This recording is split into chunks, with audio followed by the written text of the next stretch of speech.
21 day challenge વાળો video આપણે સવારે મૂક્યો અને તમારો જબરદસ્ત રિસ્પોન્સ આવ્યો. બરાબર, એ રિસ્પોન્સમાં ઘણા બધા તમારા સવાલો આવ્યા. તો આજના આ વિડીયોની અંદર હું તમને 21 ડેઝની અંદર કેટલી વસ્તુઓનું ધ્યાન રાખવાનું છે એ તમને કહેવાનો છું.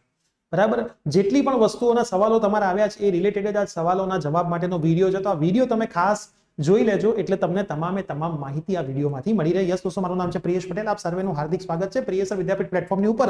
અને જો તમને ખબર જ નથી કે આ કઈ સર વાત કરી રહ્યા છે, તો આપણે એક 21 ડેઝની કોમ્પિટિશન શરૂ કરવા જઈ રહ્યા છીએ 1 સપ્ટેમ્બર 2024 થી. એના રજીસ્ટ્રેશન ફ્રીમાં ચાલુ છે. તમને ખ્યાલ ના હોય તો આ વિડીયો જોઈ લેજો. Free competition for all student start from 1 September 2024. આની અંદર પણ અમુક નિયમો મેં તમને કીધા છે. આજના આ વિડીયોની અંદર પણ હું તમને નિયમો ક્લેરિફાઈ કરી દઈશ.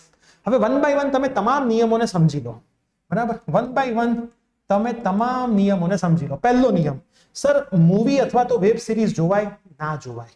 મૂવી, વેબ સિરીઝ અને ગેમ્સ, આ ત્રણ વસ્તુ તમારે બંધ કરી દેવાની. મૂવીઝ, વેબ સિરીઝ અને ગેમ્સ. હા, તમે કદાચ મૂવી જોવાનું ઈચ્છતા હોય સન્ડેના દિવસે, અથવા તો તમે તમારો જે 30 મિનિટનો સોશિયલ મીડિયાનો ટાઈમ છે રોજનો, આપણે જેમ આગલા વિડીયોમાં વાત કરી હતી 30 મિનિટ્સનો સ્ક્રીન ટાઈમ હોવો જોઈએ મોબાઈલના સોશિયલ મીડિયા માટેનો, જેમાં આ મૂવીઝ આવી ગઈ. તો એમાં તમે મોટિવેશનલ મૂવીઝ જોઈ શકો છો, જેમ કે ચંદુ ચેમ્પિયન જોઈ શકો છો, લક્ષ્ય જોઈ શકો છો, ભાગ મિલ્ખા ભાગ જોઈ શકો છો, ચક દે ઇન્ડિયા જોઈ શકો છો, જેટલી પણ ગોલ જોઈ શકો છો, જેટલી પણ મોટિવેશનલ મૂવીઝ છે એ મૂવીઝ તમે જોઈ શકો છો. બાકી એક પણ મૂવીઝ તમે ના જોઈ શકો. સ્ત્રી 2 ના જોઈ શકો. નોર્મલ એક પણ મૂવીઝ તમે આમાં જોઈ શકો નહીં. વેબ સિરીઝ જોઈ શકો નહીં. ગેમ્સ રમી શકો નહીં. બરાબર, એટલે આ એક પણ વસ્તુ તમારે નથી કરવાની. સોશિયલ મીડિયા આપણે 30 મિનિટનો જે ટાઈમ આપ્યો છે એમાં જ આ કરવાનું. 30 મિનિટથી વધારે તમે એ પણ જોઈ શકો નહીં. તો આ વસ્તુનું ખાસ તમારે ધ્યાન રાખવાનું છે. વોટ્સઅપ પણ એમાં જ આવી ગયું. 30 મિનિટ્સના સ્ક્રીન ટાઈમમાં વોટ્સઅપ પણ આવી ગયું. ઇન્સ્ટાગ્રામ, ફેસબુક, યુટ્યુબ બધું જ એમાં આવી ગયું. પ્રિયસરનો વિડીયો એમાં આવી ગયો. એટલે 30 મિનિટ બચાવીને રાખજો. પ્રિયસરનો કોઈ કામનો વિડીયો આવશે તો તમારે જોવા માટે મિનિટ જોઈશે. બરાબર, આપણે જો દુનિયાને બતાવવા નથી કરતા, પોતાના મન પર કંટ્રોલ કરતા શીખી રહ્યા છીએ. બરાબર, હું તમને જીવનમાં ઘણી બધી એવી વસ્તુઓ શીખવાડીશ કે જે કરવાથી આજે હું સક્સેસફુલ બની શક્યો છું આટલા વર્ષોએ. અને આટલું સક્સેસફુલ બન્યા પછી પણ મને ક્યારેય જીવનમાં એવું લાગતું જ નથી કે હું સક્સેસફુલ છું. રોજ કંઈક ને કંઈક નવી વસ્તુઓ કરી રહ્યો છું. મેં એક વસ્તુ સાંભળી હતી, પૈસા કમાવા એ બહુ સહેલી વસ્તુ છે, પણ એ પૈસાને ઝડપથી ડબલ કરવા, 3 ગણા કરવા, 4 ગણા કરવા એ મોસ્ટ ઇમ્પોર્ટન્ટ વસ્તુ છે. પૈસા કમાવા ઇમ્પોર્ટન્ટ વસ્તુ નથી. તો હું તમને તમામ વસ્તુઓ ધીરે ધીરે બધી શીખવાડીશ, કેમ કે હું પણ એ બધી વસ્તુઓ ધીરે ધીરે શીખ્યો છું. એક સાથે બધું ખાવું નથી. પહેલા તો આપણે આપણા માઇન્ડ પર કંટ્રોલ કરતા શીખવું છે. એ થઈ શકે છે તો આપણે કરવું છે. અને બીજી વસ્તુ, 21 દિવસની ચેલેન્જમાં તમે પાર્ટ લીધો, કદાચ એક અઠવાડિયું પણ તમે એ વસ્તુને ફોલો કરી તો પણ તમારા જીવનમાં એક વસ્તુને કહેવાય ને સેલ્યુટ કહી શકાય કે તમે એક વીક તો આ વસ્તુ કરી, 10 દિવસ તો કરી, 15 દિવસ તો કરી. ટ્રાય કરશો તો થશે. બરાબર, પણ માની લો કે 10 દિવસ પછી તમારથી ના રહેવાયું ને કોઈક એવી વસ્તુ તમે કરી નાખી, તો તમારું આ 21 ડે નું ચેલેન્જ તો પતી ગયું છે. બરાબર, તમારે પછી અમને ફોરવર્ડ કરવાનું નથી અમારા નંબર ઉપર, પણ તમારે એના પછીના દિવસથી એને કન્ટિન્યુ કરો. તમે 21 દિવસ સુધી કરો, ભલે તમે એને બ્રેક કર્યું. તમે તમારા ઉપર તો કહી શકશો કે ભાઈ 21 દિવસમાંથી એક દિવસ મારથી બ્રેક થઈ ગયો, પણ મેં 20 દિવસ તો કર્યું. ગિફ્ટ મળે કે ના મળે, બરાબર, કોઈ કોર્સ ગિફ્ટમાં મળે કે ના મળે, કેશ પ્રાઇઝ મળે કે ના મળે, અલગ વસ્તુ છે, પણ તમને તમારા ઉપર તો ગૌરવ થશે. એના માટે કરું હું આ 5 ડિગ્રી 4 ડિગ્રી પછી 5મી ડિગ્રી શાના માટે કરું છું? કે દુનિયાને બતાવવા માટે, કાં તો લોકોને ખુશ કરવા નથી કરતો. હું મારી જાતને ખુશ કરવા માટે કરું છું. કે કાલ ઉઠીને જ્યારે મારે મારા છોકરાઓને કોઈક મોટિવેશનલ વ્યક્તિનું એક્ઝામ્પલ આપવું હોય, કોઈ વ્યક્તિનું એક્ઝામ્પલ આપવું હોય, તો મારે બહાર માર્કેટમાંનું વ્યક્તિનું એક્ઝામ્પલ પકડીને ના આપવું પડે. હું જ એને કહી શકું કે ભાઈ મેં આટલું કરેલું હોય તો ભાઈ તારે તો આ કરવું જ પડે. બરાબર, એટલે તમને હું તમારા માટે કહી રહ્યો છું કે તમને તમારા ઉપર પ્રાઉડ ફીલ થાય એટલા માટે આ વસ્તુ કરવાની છે. બરાબર છે. હવે ફૂડમાં સવાલ હતો કે સર જે લોકો ઘેર રહે છે એનો તો ઠીક, પણ હોસ્ટેલ વાળાનું શું? તો હોસ્ટેલ વાળા વિદ્યાર્થીઓ ટિફિન ખાઈ શકે છે. તમે કેન્ટીનમાં બી ખાઈ શકો છો, પણ કેન્ટીનમાં ફાસ્ટ ફૂડ નહીં. બધું જ ફાસ્ટ ફૂડ બંધ. રોટલી, શાક, દાળ, ભાત ખાઈ શકાય, દૂધ પી શકાય, દહીં પી શકાય, ઓટ્સ ખાઈ શકાય, હેલ્ધી તમામ વસ્તુ તમે ખાઈ શકો, ખીચડી ખાઈ શકાય. હેલ્ધી વસ્તુની વાત છે. બરાબર, પેકેટ બંધ, કોલ્ડ ડ્રિંક બંધ, ચોકલેટ્સ બંધ, 1 રૂપિયા વાળી ચોકલેટ્સ બી નહીં. બહારની બધી જ વસ્તુઓ બંધ. મસાલો ખાતા હોય તોય બંધ, સિગરેટ પીતા હોય તોય બંધ, ડ્રિંક કરતા હોય તોય બંધ. બરાબર, કોઈને ખોટું બોલતા હોય તોય બંધ. બધું જ બંધ. એને કહેવાય બહારનું ખાવાનું બંધ કર્યું. બરાબર, એટલે હોસ્ટેલના વિદ્યાર્થીઓ પાર્ટ લઈ શકે. હવે તમારો અપડાઉનમાં જ ઘણો બધો સમય જતો રહેતો હોય તો તમે આ ચેલેન્જમાં પાર્ટ ના લઈ શકો. તમે ક્યાંક ક્લાસીસમાં જતા હોય, જેમ મેં તમને કીધું 8 વાગ્યા સુધીમાં ડિનર પૂરું કરો અને તમે એમ કહો કે હું 10 વાગે ડિનર કરું, તો તમે તમારી જાતની હેલ્થ બગાડી રહ્યા છો. 10 વાગે ડિનર કરીને તમે તમારી હેલ્થ બગાડી રહ્યા છો. આ વસ્તુ તમારી હેલ્થ સુધારવા માટે થઈ રહી છે અને તમે મને એવો મેસેજ કરો કે સાહેબ હું 10 વાગે ડિનર કરું તો ચાલે? 21 દિવસનું ચેલેન્જ તેલ લેવા ગયું, જિંદગીના 10 વર્ષો ઓછા થઈ રહ્યા છે આમાં તો 10 વાગે ડિનર કરવાથી. બરાબર? એટલે ડિનર તો તમારા ટાઈમે કરી જ લેવું પડે, નહીતર તો ભવિષ્યમાં ખબર પડશે કે આ બધું બહુ મોટું ખેલ તમે ખોટો ખેલી રહ્યા હતા. બરાબર? એટલે હોસ્ટેલના વિદ્યાર્થીઓ કરી શકે, ઘરે રહેતા વિદ્યાર્થીઓ બી કરી શકે, પણ ઘરના વિદ્યાર્થીઓ બી આલતુ ફાલતુ નાસ્તા બંધ, ઘરની મમ્મીની રસોઈ સિવાય બધું બંધ, સ્વીટ બધું બંધ. બરાબર? કેમ કે આપણે આપણા બોડીને પણ શેપમાં લાવવાનું કામ આમાં કરવાના છે. સ્વીટ બધું જ બંધ. સ્વીટની અંદર બી તમને ખબર છે બહુ બધાની કામ વગરની કેલોરીઝ હોય છે, તો એ સ્વીટ પણ, ચોકલેટ આપણે બંધ કર્યા છે તો સ્વીટ્સ બંધ જ કરવાની. સર કાજુ કતરી બંધ, રસગુલ્લા બંધ, બધું જ બંધ.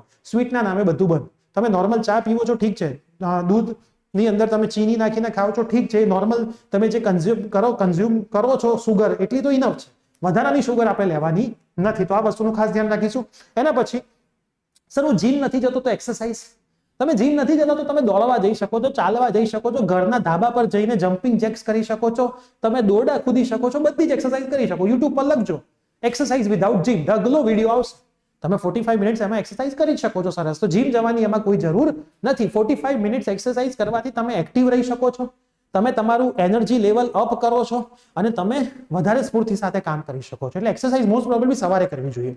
કોઈને સવારે 8 વાગે કોલેજ જવાનું હોય તો હું તો તમને 7 વાગ્યાનો જે ટાઈમ છે 6 વાગે ઉઠી જાઓ અને એક્સરસાઇઝ સવારે કરો. તમે જો એક્સરસાઇઝ સવારે, મારા લાઈફની અંદરનો એક રૂલ છે, હું સવારે જીમ નથી જતો તો આખો દિવસ કંટાળો હોય છે, અને હું જો સવારે જીમ જઈ આવું તો આખો દિવસ મને મજા આવે. એટલે હું નક્કી કરું છું કે ભાઈ 30 મિનિટ તો 30 મિનિટ જીમ જતો આવીશ, જીમમાં જઈને 30 મિનિટ રનિંગ કરી આવું એટલે આખો દિવસ બેસ્ટ. બરાબર? એટલે મારી પાસે ટાઈમ હોય કે ના હોય, હું જીમ તો 30 મિનિટ જઈ આવું છું. આખા વીકની અંદર એક બ્રેક બી મારું છું, એમાં નથી, પણ એ બ્રેક જે દિવસે મારું એ દિવસે હું ચાલી આવું છું ખરું મારી સોસાયટીમાં. બરાબર? એટલે નાનકડું ચાલવાનું તો ચાલુ જ હોય. એટલે તમે આ વસ્તુને અહીંયા ફોલો કરશો. હવે વાત આવે છે કે સર જે અમે તો વેકેશનમાં છીએ, ફાર્મસી વાળા વિદ્યાર્થીઓ અમુક છે, એમને તો હજી કંઈ ચાલુ જ નથી, તો અમે શું વાંચીએ 3 કલાક? તો બેટા તમે 3 કલાક કોઈ સારું પુસ્તક વાંચી શકો છો, જેમાંથી તમને કોઈ નોલેજ મળે. ઇંગ્લિશ નથી આવડતું તો ઇંગ્લિશ શીખી શકો છો, તમે તમારા ઉપર વર્ક કરી શકો છો, સ્કિલ્સ શીખી શકો છો, એવી બુક વાંચી શકો છો. 3 કલાક તો તમારે વાંચવાનું છે. અને ભગવદ્ ગીતા, આ બુક જે આપણે 2 પેજ વાત કરી હતી એમાં ભગવદ્ ગીતા જ વાંચો. બધા જ વિદ્યાર્થીઓ ભગવદ્ ગીતા વાંચો. જીવનના મેં મોટા વ્યક્તિઓના સેમિનાર્સ એટેન્ડ કરેલા છે, એમણે મને એવું જ કીધેલું કે જીવનની તમામ તકલીફોનું સોલ્યુશન, જીવનની તમામ ખુશીઓ, જીવનના બધા જ પ્રોબ્લેમનું સોલ્યુશન એક જ બુકમાં છે અને એ ભગવદ્ ગીતા છે. ખાસ તમને હજી કહું છું, સ્ટુડન્ટ લાઈફમાં તમે ભગવદ્ ગીતા વાંચી લેશો ને તમારે પ્રિયસનના સપોર્ટની ક્યારેય જરૂર નહીં પડે. જો કૃષ્ણ ભગવાન તમારો સપોર્ટ કરવા માટે બેઠા હોય તો તમારે જીવનમાં કંઈ જ, પણ એ ભગવદ્ ગીતા વાંચીને એને જીવનમાં ઉતારવાની છે. તો હું આ બુકમાં બધાને સજેસ્ટ કરીશ ભગવદ્ ગીતા વાંચો. બરાબર? ભગવદ્ ગીતાના 2 પેજ. ઠીક છે. હવે આપણે મને મોકલવાનું છે તમારે આ એક આપણા નંબર ઉપર, જેમાં તમે આજે મોકલ્યું છે. હું 21 ડેઝની ચેલેન્જમાં અહીં છું, એટલે તમારો એક મેસેજ અમારામાં પડી ગયો છે ને અમે મેસેજ ડિલીટ કરતા નથી. હવે તમારો જ્યારે 1લી તારીખ પતશે, 1 સપ્ટેમ્બર, એટલે આખા દિવસનો તમે ટ્રેક રેકોર્ડ રાખ્યો હશે. હું તમને એવું કહીશ કે આજે તમે બુકમાં પેજમાં લખીને મોકલો છો ને એના કરતા વિડીયો બનાવીને મોકલો, જેનાથી તમને ક્રિએટિવિટી પણ શીખવા મળશે, વિડીયો એડિટિંગ શીખવા મળશે. બરાબર? નોર્મલ વિડીયો એડિટિંગ, બહુ સારું નહીં, ઘણા બધા મફતના સોફ્ટવેર છે જેમાં તમે વિડીયો એડિટિંગ સરસ રીતે કરી શકો છો. તમારા મિત્રોને પૂછશો તોય કહી દેશે. તો એની અંદર તમે દિવસે ઉઠ્યા, બરાબર? સવારે તમે ઉઠ્યા કેટલા વાગે, તમે નોટ ડાઉન કરી લીધું કે હું આટલા વાગે ઉઠ્યો, અને ઉઠ્યા પછી તમે શું તમારું જેવી એક મેસેજ એવું બી હતો, સર મારે વેઇટ ગેઇન કરવું છે તો હું હની, લીંબુ અને પાણીની જગ્યાએ દૂધ અને કેળું ખાઈ શકું? ખાઈ શકાય. બરાબર? એમાં કેળું તો હું ખાઉં છું. મારે વેઇટ લોસ કરવો છે તો હું કેળું ખાઉં છું. કેળું મને જીમ પહેલા એનર્જી આપે છે, પણ હું એક્સેસ કેળા ના ખાઈ શકું. 4 કેળા ખાઈને જીમ ના જાઉં. હું કાં તો હાફ કેળું ખાઉં, કાં તો 1 કેળું ખાઉં ને જીમ જતો હોઉં છું. બરાબર? તો તમે દૂધ અને કેળું ખાઈ શકો છો. લીંબુ વાળું અને પાણી વાળું તો બોડીના ડેટોક્સની પ્રોસેસ માટે બહુ સારું છે. એટલા માટે આપણે કહે નથી કે વજન ઘટતો નથી હોતો, પણ એક બોડી સંતુલનમાં રહેતું. લોકો કહે છે વજન ઘટે, બાકી વજન તો ગ્રીન ટી પીવાથી ના ઘટે. ગ્રીન ટી પીવાથી વજન ક્યારે ઘટે? જ્યારે તમે ખુદ પહાડો પર જાઓ અને ગ્રીન ટી તોડીને લાવો અને પછી ગ્રીન ટી બનાવો તો તમારું વજન ઘટે. બાકી ગ્રીન ટી પીવાથી કોઈ વજન ઘટે નહીં. બધો ખેલ માઇન્ડનો છે. માઇન્ડ કંટ્રોલ કરો એટલે બધું કંટ્રોલ થાય જીવન.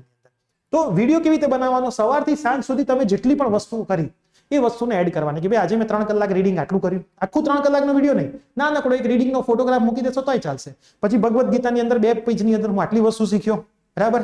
આટલા વાગે મેં એક્સરસાઇઝ કરી. આજે એક્સરસાઇઝમાં મેં શું કર્યું? તો મેં 45 મિનિટ્સ રનિંગ કરી, મેં 45 મિનિટ્સમાં 30 મિનિટ્સ દોડા કૂદ્યા, 15, ગમે તે લેંગ્વેજ, હિન્દી, ગુજરાતી, ઇંગ્લિશ, તમને જે ગમે, દેશી ભાષા ગમે તોય ચાલશે. અને એ તમારા માટે તમારે સેવ રાખવાનું છે કે ભાઈ તમે આ વસ્તુ કરી રહ્યા છો. બરાબર? ક્યારેક કોઈ ભાઈબંધ તમને બહાર ખાવા માટે બોલાવતો હોય તો એડ કરો એમાં કે આજે મારા મિત્રે મને બહાર ખાવા માટે બોલાવ્યો પણ હું ગયો પણ મેં ખાધું નહીં. એના જોડે મિત્રતા નિભાવવા માટે હું સાથે હતો પણ હું જમ્યો નહીં. આજે હું એક બર્થડે પાર્ટીમાં જઈને આવ્યો, ત્યાંય મેં બહારનું ના ખાધું, મેં ઘરેથી ખાઈને ગયો ત્યાં. બરાબર? તો આ વસ્તુ તમે એમાં બોલવાની છે અને પ્રાઇઝ એવી રીતે જ મળવાનું છે, કેમ કે એન્ટ્રી ઘણી બધી આવી છે. બધા લોકોમાંથી મને એવું લાગે છે કે 30-40 લોકો તો 21 દિવસ સુધી કન્ટિન્યુ કરશે, પણ પ્રાઇઝ એવા વ્યક્તિઓને મળશે કે જે કંઈક હટકે આવા કરશે, કે ભાઈ એવી સિચ્યુએશનમાં પણ એ લોકો આ 21 ડેની ચેલેન્જને પૂરી કરશે. બરાબર? તમારા મિત્રના મેરેજ હોય અને મેરેજમાં તમે જાઓ અને બહારનું ના ખાઓ, એને કહેવાય 21 ડેઝ ચેલેન્જ. બરાબર? જન્માષ્ટમીનો તહેવાર હોય તો પતી ગયો છે, તહેવાર હોય પણ તોય તમે જીમ કરવા, મારી જેમ જીમ કરવા જાઓ, એને કહેવાય 21 ડે ચેલેન્જ. આ વસ્તુ જરૂરી છે જીવનમાં, એટલે એને ચેલેન્જ કહેવાય. અને જે લોકો આને ફોલો ના કરી શકતા એ એવો મેસેજ ના કરતા કે મારો જોડે તો આટલા વાગ્યાનો ટાઈમ છે, આ વાગ્યાનો ટાઈમ છે, તો બેટા તમે રહેવા દો, એ પોસિબલ નથી. બરાબર? પછી તો ચલાવવા માટે તો બધું જ ચાલતું હોય તો એને ચેલેન્જ ના કહેવાય, તો એને ગેમ ના કહેવાય, એને કોમ્પિટિશન ના કહેવાય. રૂલ્સ એટલે રૂલ્સ. ઠીક છે? આ વસ્તુ છે. હવે તમે વિડીયોઝ નથી બનાવી શકતા તો તમે પેજ ઉપર બધું જ ડે નું લખવાનું છે. બરાબર? વિડીયો બનાવતી વખતે ખાસ કયો દિવસ છે લખજો. First day, second day, third day, fourth day. પહેલી તારીખ એટલે પહેલો જ દિવસ છે, એટલે તમે 20 ડેટ લખશો એટલે હું સમજી જઈશ 20 તારીખનો વિડીયો છે. કન્ટિન્યુઅસ વિડીયો આવવા જોઈએ. એક દિવસ પણ તમે વિડીયો સ્કીપ કર્યો અને બીજા દિવસે 2 વિડીયો ભેગા મોકલ્યા એટલે તમારા નામે ચોકડી થઈ જશે. તમને ત્યાં મેસેજ આવી જશે યુ આર આઉટ. પછી તમારા એક પણ વિડીયો લેવામાં આવશે નહીં. ખાસ ધ્યાન રાખજો. તમને મેસેજ આવ્યો યુ આર આઉટ એટલે તમે આઉટ. તમારો આખો રેકોર્ડ રાખશે અમારી એક વ્યક્તિ. બરાબર? એટલે ધ્યાન રાખજો કે ભાઈ આજે 1લી તારીખ છે તો 2જી તારીખે એનો વિડીયો આવી જ જવો જોઈએ અમને. કાં તો પેજમાં લખેલું આવી જવું જોઈએ. પેજમાં લખો તો તમારું આખું નામ લખજો, ડે લખજો અને તમે ડિટેલ્સ લખજો. પરફેક્ટ. ભગવદ્ ગીતામાં શું શીખ્યા ને એ પણ તમારે લખીને બતાવવાનું છે. જે આમાં બોલીને બતાવવાનું હતું એ આમાં લખીને બતાવવાનું છે.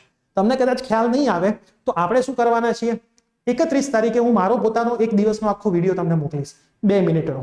બરાબર? 2 મિનિટ મેક્સિમમ. ઇન્સ્ટાગ્રામમાં હું મૂકી દઈશ, પ્રિય વિદ્યાપીઠ. યુટ્યુબ પર પણ મૂકીશ. એને તમે જોશો એટલે તમને આઈડિયા આવી જશે કે ભાઈ પ્રિય સરે આખો દિવસ શું કર્યું. હું જે પણ વસ્તુ કરીશ એમાં હું મેન્શન કરતો જઈશ. ફોટોગ્રાફ સાથે કરીશ, ઓડિયો સાથે કરીશ. ઠીક છે? તો એ રીતે તમે બનાવી શકશો. આપણું ઇન્સ્ટાગ્રામ હેન્ડલ પ્રિય વિદ્યાપીઠ ફોલો કરી લેજો. બરાબર? મારા ડે ટુ ડે બધા જ વિડીયોઝ એની ઉપર આવશે. જે બેસ્ટ 3 વિદ્યાર્થીઓ હશે એનો પણ એક્સપિરિયન્સ આપણે ત્યાં જ શેર કરીશું. એમને જે કેશ પ્રાઇઝ ને બધું આપીશું એના પણ ફોટોગ્રાફ્સ આપણે ત્યાં શેર કરીશું. યુટ્યુબ તમે યુઝ કરતા હોય, ઇન્સ્ટાગ્રામ ઘણા બધા યુઝ નથી કરતા, તો યુટ્યુબ કોમ્યુનિટી પોસ્ટ દેખતા રહેજો, શોર્ટ્સ દેખતા રહેજો, વિડીયો દેખતા રહેજો અને અમારા વોટ્સઅપ સ્ટેટસ દેખતા રહેજો. વોટ્સઅપ સ્ટેટસ આ નંબર તમે સેવ કરેલો જ હશે અમારી ઇન્સ્ટિટ્યૂટના નામે. એના સ્ટેટસ તમે જોતા રહેજો. હવે આ વસ્તુ તમારે તમારા માટે કરી લેવાની છે.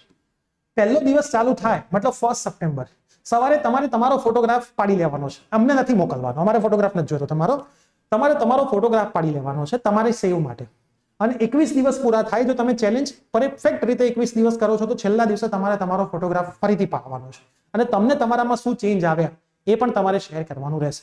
જે બેસ્ટ વિદ્યાર્થીઓ હશે એ બેસ્ટ વિદ્યાર્થીઓને અમારી ટીમ કોન્ટેક્ટ કરશે અને એમને કહેશે કે આ 21 દિવસની જર્નીમાં તમને શું ચેન્જ લાગ્યા તમારી અંદર. બરાબર? કેમ કે ઘણી વખત એવું બી થઈ શકે કે 5 થી 7 વિદ્યાર્થીઓ વચ્ચે ટાઈ છે. હવે એમાંથી બેસ્ટ 3 વિદ્યાર્થીઓ કાઢવા છે તો અમે આ એક ચેલેન્જ આપીશું કે ભાઈ 21 દિવસની જર્નીમાં તમને શું શું ચેન્જ લાગ્યા, ક્યાં ક્યાં તમને પ્રોબ્લેમ્સ આવી, તમે એને સોલ્યુશન કેવી રીતે કર્યું, એનો એક નાનકડો 2 મિનિટનો વિડીયો આપો. અને પછી એમાંથી અમે બેસ્ટ 3 વિદ્યાર્થીઓને અલગ કાઢીશું. તો સરસ રીતે કોમ્પિટિશનમાં ભાગ લેવાનો છે. આ કરવા પછી તમારી અંદર એટલી જબરદસ્ત એનર્જી આવી જશે. આ એનર્જી એ તમને જીવનમાં ક્યારેય નહીં આવી. પણ આ વસ્તુઓ દરમિયાન ખાસ ધ્યાન રાખવાનું છે. ઇન્સ્ટાગ્રામ પર કામ વગરનું સર્ચિંગ નથી કરવાનું, યુટ્યુબ પર નથી કરવાનું, ગૂગલમાં નથી કરવાનું. કામ વગરની વસ્તુઓ છોડી દેવાની છે. દરેક વસ્તુ જે ખોટી વસ્તુઓ છે બધી છોડવાની છે. આજકાલની યંગ જનરેશનની અંદર ખરાબ હેબિટ્સ વધારે છે. હું અમુક વસ્તુઓ અહીંથી નથી બોલી શકતો કેમ કે માતાઓ છે, દીકરીઓ છે, ઘણા બધા જોઈ રહ્યા છે આ વિડીયો, તો અમુક વસ્તુ નથી બોલી શકતો. પણ તમે મારી ભાવનાઓને સમજી શકો છો. તો એ તમામ વસ્તુ તમારી યંગ જનરેશનમાં જે તમે ખોટી શીખી છે 21 દિવસ માટે છોડવાની છે. અને એ ખરેખર તો લાઈફ ટાઈમ માટે છોડવી જોઈએ. પણ હવે તમે એમાં ઘૂસ્યા છો તો ધીમે ધીમે તમે એમાંથી બહાર આવી શકશો. તો એ કરવાનો પહેલો મસ્ત મોકો છે. બરાબર? આ કરવાનો મસ્ત મોકો છે. આની અંદર અમુક દિવસે હું તમને અમુક નવી નાની ચેલેન્જ પણ આપતો રહીશ કે આજે તમારે આ વસ્તુ કરવાની છે અને એને તમારે આની અંદર એડ કરવાની છે. બરાબર? તો એ વસ્તુ પણ આપણે કરવાની રહેશે. એ કરશો એટલે એમાંય તમને મજા આવશે. એટલે 21 દિવસ હું તમને નવા ટાસ્ક નાના આપતો રહીશ. એ ટાસ્ક માટે હું તમને શું કહું છું, તમે બધી જગ્યાએ તમે અપડેટ રહેશો તો બધી માહિતી મળશે ને તમને બહુ જ મજા આવશે. તમને એવી મજા આવશે કે આ વસ્તુ તમે ડેઈલી લાઈફસ્ટાઈલમાં એડ કરશો ને તો તમે જેને તમારા આદર્શ માનો છો, વિરાટ કોહલીને કે રોનાલ્ડોને, આપણે વિડીયો મૂક્યા હતા બહુ આદર્શ, કે જે લોકો એકચ્યુઅલમાં નિયમ શું છે ખબર છે કે તમે એના માટે ફિટ રહો કે તમે તમારી એજ કરતા 10 વર્ષ નાના લાગો. આ જીવનનો નિયમ છે. અને ફિટ રહેવાથી લોકો આજકાલ જીમ ઇન્ડસ્ટ્રીને વધારે ગવર્મેન્ટ કેમ પેલું આપણે કહેવાય માર્કેટિંગ નથી કરતી, કોરોના આવ્યો તો જીમ બંધ કરી દીધા, જ્યારે કોરોનામાં તો ખરેખર એની જરૂર હતી, સૌથી છેલ્લે જીમ સ્ટાર્ટ થયા. તો ગવર્મેન્ટ કેમ એને સપોર્ટ નથી કરતી? કેમ કે જો જીમ ને એક્સરસાઇઝ ને બધાને બહુ સપોર્ટ કરવામાં આવશે ને તો થશે શું? લોકો સિગરેટ છોડી દેશે, લોકો પાન મસાલા છોડી દેશે, લોકો ડ્રિંક્સ કરવાનું છોડી દેશે. ગવર્મેન્ટને સૌથી વધારે પૈસા આમાંથી મળે છે, એના ટેક્સમાંથી મળે છે, બરાબર. લોકો ફાસ્ટ ફૂડ ખાવાનું બંધ કરી દેશે, હોટલો બંધ થઈ જશે. હું એવું નથી કે તો ના ખાવું જોઈએ ફાસ્ટ ફૂડ, પણ એની એક લિમિટ હોય. આપણી જનરેશન રોજ વડાપાઉં ખાય છે, રોજ દાબેલી ખાય છે, રોજ જંક ફૂડ ખાય છે, બરાબર. પછી કેવું થશે કે આ બધું બંધ થશે, ખાવાનું ના બધું, એટલે ડોક્ટરોના કામ બંધ થઈ જશે. એટલા માટે ગવર્મેન્ટ આ બધી વસ્તુઓને સપોર્ટ નથી કરતી. પણ આપણી હેલ્થ છે, આપણે જાણું નાની એજ ઉપર હું જોઈ રહ્યો છું હાર્ટ એટેક આવી રહ્યા છે, છોકરાઓ બીમાર છે, જાડા થઈ ગયા છે, ફિટનેસ નથી, કામ નથી કરી શકતા, એક્સક્યુઝ કરી રહ્યા છે. તો એના માટે આપણે તમારો જોઈએ ઉત્સાહ જોઈને મને બહુ આનંદ થયો છે. જોઈએ છે કેટલા 21 દિવસ સુધી કન્ટિન્યુ રાખે છે. સરસ રીતે આને ફોલો કરવાનું છે, બને ત્યાં સુધી નહીં, પણ બહારનું કશું જ ખાવાનું જ નથી, સંપૂર્ણ બહારનું એવોઇડ. ઠીક છે? તો આ રીતે સરસ તમારે ફોલો કરવાનું છે. તમારા જેટલા પણ મિત્રો હતા એને આ વિડીયો શેર કરી દેજો, જે લોકોએ નામ મોકલ્યા છે, બરાબર. એટલે એ લોકોને ખબર પડે કે આટલી વસ્તુનું ધ્યાન રાખવાનું છે. તમારી તારીખે હું એક વિડીયો મૂકી દઈશ 31 તારીખે, એટલે તમને થોડો આઈડિયા આવશે. ને તમારે તમામ નોટ્સ જે તમે નોટ્સ સ્વરૂપે મોકલો તો વિડીયો સ્વરૂપે મોકલો. એક જ નંબર પર વોટ્સઅપ કરવાનું છે, જેમાં તમને એક મેસેજ આવ્યો હશે કે ભાઈ તમે આ માટે ઇન છો, કંઈ પણ હવે તમારે કન્વર્ઝેશન કરવું હોય તો આ જ નંબરથી કરવાનું. તો એમાં ડે વાઇઝ તમારા વિડીયોઝ આવવા જોઈએ, એટલે અમારી પાસે પણ એક ટ્રેક રેકોર્ડ રહેશે. તો મળીએ છીએ, કોઈ પણ નવી અપડેટ આવશે તો till then by, take care.